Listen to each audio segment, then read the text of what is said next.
Allez, chose promise, chose due. Je sais pas si je la mettrai aujourd'hui en ligne, mais allez, je vais vous faire une petite vidéo de mes terrains et de mes jardins.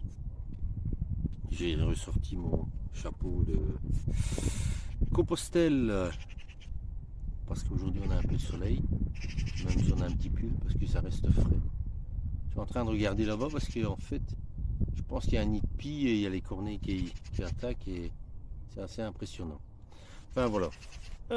J'ai passé mon après-midi, une partie de ma matinée à tondre ma pelouse ici. C'est un enfer. Hein. Le terrain n'est pas droit et enfin, voilà quoi. C'est pas évident. J'ai aussi, vous verrez le verger, mais beaucoup taillé mes arbres un peu partout parce que en fait la personne à qui je les avais achetés, qui est une pépinière, m'avait promis de venir les tailler pendant 4 ans et puis il y a eu Covid, il y a eu d'autres trucs et puis on a beau téléphoner, on voit plus personne quoi. Allez, je passe de l'autre côté de l'écran.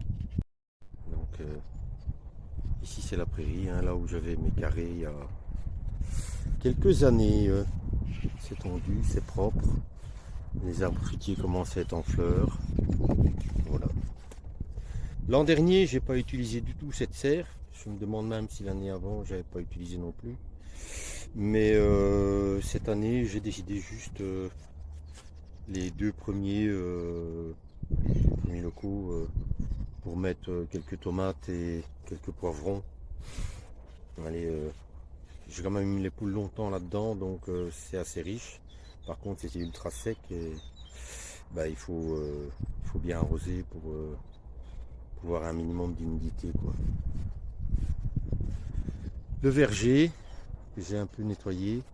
Alors je voulais vous montrer un petit peu.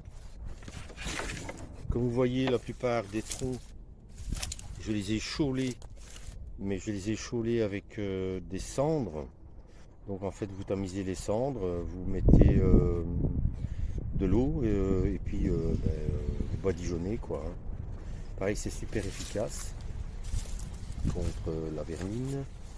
Et alors un autre petit truc, comme j'ai beaucoup taillé, en fait toutes les blessures, j'ai mis de l'argile.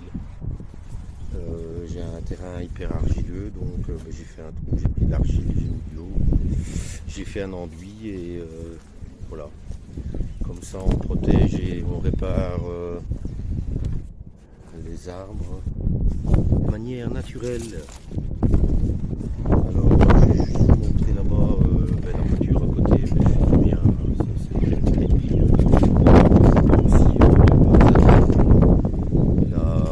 La première année du Covid, là j'avais énormément cultivé, notamment 100 mètres de patates, pour rien comme résultat, puisque tout avait été bouffé. Ici mon arche, ça c'est la framboise mûre qui revient. Par contre la passiflore est morte, je sais pas pourquoi. Voilà, peut-être que c'est, je ne sais pas. Alors mon grillage avec mon lierre, enfin les différents lierres que j'avais mis avec ma mère à l'époque. Bon, ici mon fils a récupéré au boulot une espèce de Porsche qu'on va mettre là bientôt. Et on rentre voilà, dans le jardin qui sera mon potager principal cette année. Alors, j'ai déjà travaillé ça de nombreuses fois en motoculteur cette année, mais c'est pas suffisant. Donc, je suis en train de fausser là-bas, vous allez voir, à la fourche bêche un petit peu, avant de rentrer un dernier coup de motoculteur. C'est là que vous voyez que il y a des endroits du jardin que vous avez énormément amendé, hein, de la paille, du fumier de cheval, du broyat, de l'herbe, des feuilles, etc. Et le terrain est assez meuble, hein, tout ça a bien été incorporé, mais par contre il y a des endroits où c'est du béton, Alors j'ai mis 9 coups de pommes de terre, 3 ici, 3 juste là derrière les petites serres et encore 3 tout au bout. Je vais vous montrer ici. J'ai plus de poules puisque dans mon Dans mon divorce, voilà, les poules sont retournées avec mon ex-épouse. Par contre, ben voilà, je stocke encore du bois, hein, puisque là aussi, grâce à mon fils, je peux en récupérer. Alors, qu'est-ce qui se passe en dessous des petites serres vertes? J'ai acheté ça il y a au moins 7 ans.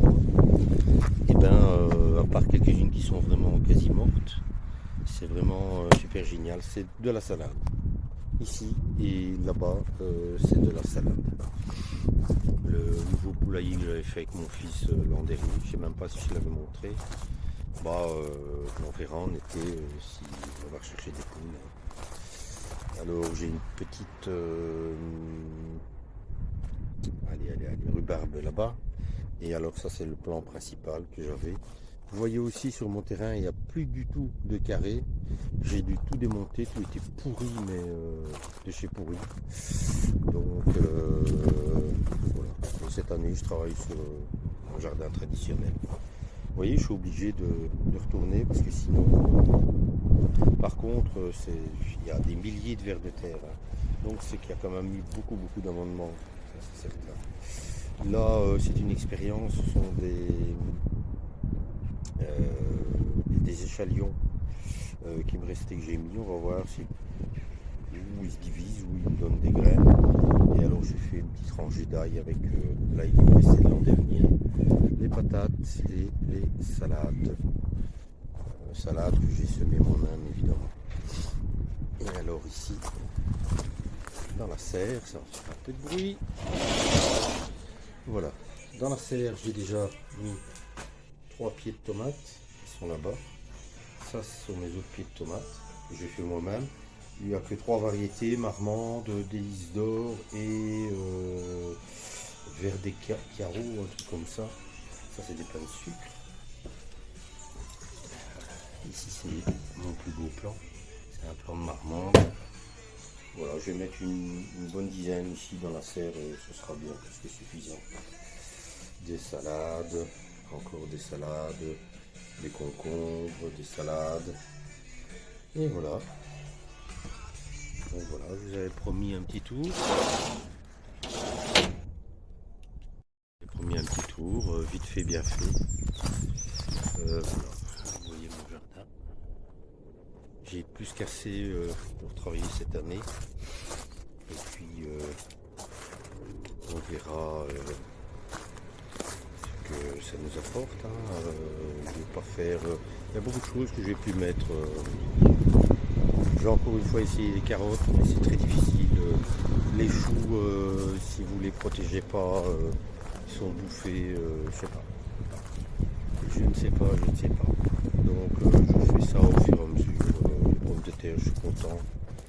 Là où à certains moments j'ai mis 100 mètres, où j'avais 21 routes ici sur ce jardin de pommes de terre. Voilà, je suis plus trop. En plus, voilà, il fait pas trop sec, on a des belles récoltes, d'accord. Mais il y a aussi la conservation, et comme moi je suis anti-produit, je mets rien. Donc ça a tendance dès le mois de décembre à germer à la cave. Allez les potos, heureux de vous retrouver, et ben voilà, je ferai quelques petites vidéos cet été pour vous montrer tout ça. Ciao, à plus, éclatez-vous bien dans vos jardins.